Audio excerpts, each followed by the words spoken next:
वाशी येथील महानगरपालिका रुग्णालयाच्या निष्काळजीपणामुळे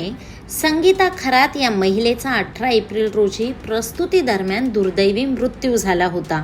नवी मुंबई युवा सेनेने महिलेच्या कुटुंबाला न्याय मिळवून देण्यासाठी प्रशासन स्तरावर पाठपुरावा केला होता. युवा सेना जिल्हाध्यक्ष अनिकेत म्हात्रे यांच्या नेतृत्वाखाली आज युवा सेनेने पालिका आयुक्त डॉक्टर कैलास शिंदे यांची भेट घेत जबाबदार डॉक्टर्सवर कारवाई करत कुटुंबाला न्याय मिळवून देण्याची मागणी केली. त्याचबरोबर लोकांच्या समस्या सोडवण्यासाठी युवा सेना आपल्या दारी या दरम्यान पाणी आणि विजेबाबत नागरिकांनी उपस्थित केलेल्या समस्या आयुक्तांच्या निदर्शनात आणून पालिका आयुक्त यांना ये देखील निवेदन दिले. नवी मुंबई जिल्हा युवा सेनेच्या वतीने जे आहे आम्ही सन्माननीय आयुक्त साहेब कैलास शिंदे साहेब यांची भेट घेतली आणि प्रामुख्याने आपल्याला माहीत असेल की 18 एप्रिल रोजी आपल्या नवी मुंबई शहरातील एक महिला संगीताताई खरात हिचा दुर्दैवीरित्या आपल्या नवी मुंबई महानगरपालिकेच्या डॉक्टरांच्या निष्काळजीपणामुळे जो आहे मृत्यू झाला होता. त्या संदर्भात पाठपुराव्यासाठी जे आहे युवा सेनेचं आमचं शिष्टमंडळ आज सन्माननीय आयुक्त साहेबांना आम्ही भेटलो आणि आयुक्त साहेबांनी आम्हाला आश्वासन दिलं की या ठिकाणी जो मृत्यू त्या महिलेचा झालेला आहे त्या संदर्भात त्यांनी एक चौकशी समिती त्या ठिकाणी नेमलेली आहे आणि लवकरच जो आहे अहवाल जो आहे आयुक्तांसमोर मांडला जाईल आणि निश्चितपणे युवा सेनेच्या माध्यमातून त्या संगीताताई खरातला जो आहे न्याय मिळवून देण्याचं काम आम्ही या ठिकाणी करणार असं विश्वास आम्हाला आयुक्त साहेबांनी या ठिकाणी दिलेला आहे. सेना जी आहे आदरणीय आमचे बाळासाहेब ठाकरे जे आहेत त्यांचं मूलमंत्र आहे 80% समाजकारण आणि 20% राजकारण.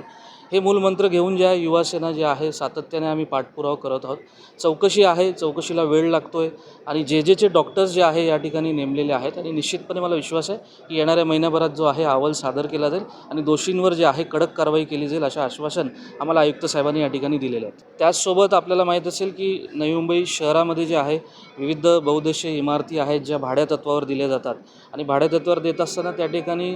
अनामत रक्कम जी आहे भरावी लागते. ती अनामत रक्कम कुठेतरी जे आहे आपल्या नागरिकांना परत मिळण्यासाठी जे आहे 6 ते 7 महिने लागतात. तो कालावधी कुठेतरी जो आहे खूप लांबचा आहे असं आम्ही या ठिकाणी आयुक्तांच्या निर्देशास आणून दिलेलं आहे आणि आयुक्तांनी आश्वासन देखील दिलेलं आहे की जी अनामत रक्कम आपण भरतो ती लवकरात लवकर जी आहे ग्राहकांना परत भेटली जाईल असं त्या ठिकाणी जे आहे आश्वासन देखील आम्हाला दिलेलं आहे. त्याचसोबत नवी मुंबई जिल्हा युवा सेनेच्या वतीने जे आहे आम्ही युवा सेना आपल्या दारी हा उपक्रम जो आहे गेल्या 16 मेपासून जो आहे आदरणीय आमचे खासदार डॉक्टर श्रीकांत शिंदे साहेबांच्या मार्गदर्शनाखाली सुरू केला होता आणि विविध क्षेत्रामध्ये जे आहे नवी मुंबईच्या आम्ही चौकसभा आता घेत आहोत. चौकसभेमध्ये विविध समस्या आम्ही ज्या आहेत नागरिकांच्या समजून घेण्याचा प्रयत्न करत आहोत. प्रामुख्याने जे आहे नागरिकांनी आमच्यासमोर पाण्याच्या असतील, मलनिसरण वाहिनीच्या समस्या असतील किंवा मग विजेच्या संदर्भात समस्या असतील अशा मूलभूत सुविधांना घेऊन जो आहे नवी मुंबईकरांमध्ये खूप मोठा रोष जो आहे आणि त्याच समस्या घेऊन जे आहे आम्ही आज या ठिकाणी शिष्टमंडळांनी आयुक्त साहेबांना भेट दिली आणि त्यांच्या निदर्शनास या सगळ्या गोष्टी आणून दिलेल्या आहेत आणि मला विश्वास आहे की युवा सेनेच्या या पाठपुराव्यामुळे ज्या नागरिकांनी आमच्यासमोर समस्या मांडलेल्या आहेत त्याला निश्चितच जे आहे सोल्युशन देण्याचं काम या ठिकाणी सन्माननीय आयुक्त साहेब करतील असा विश्वास मला आहे.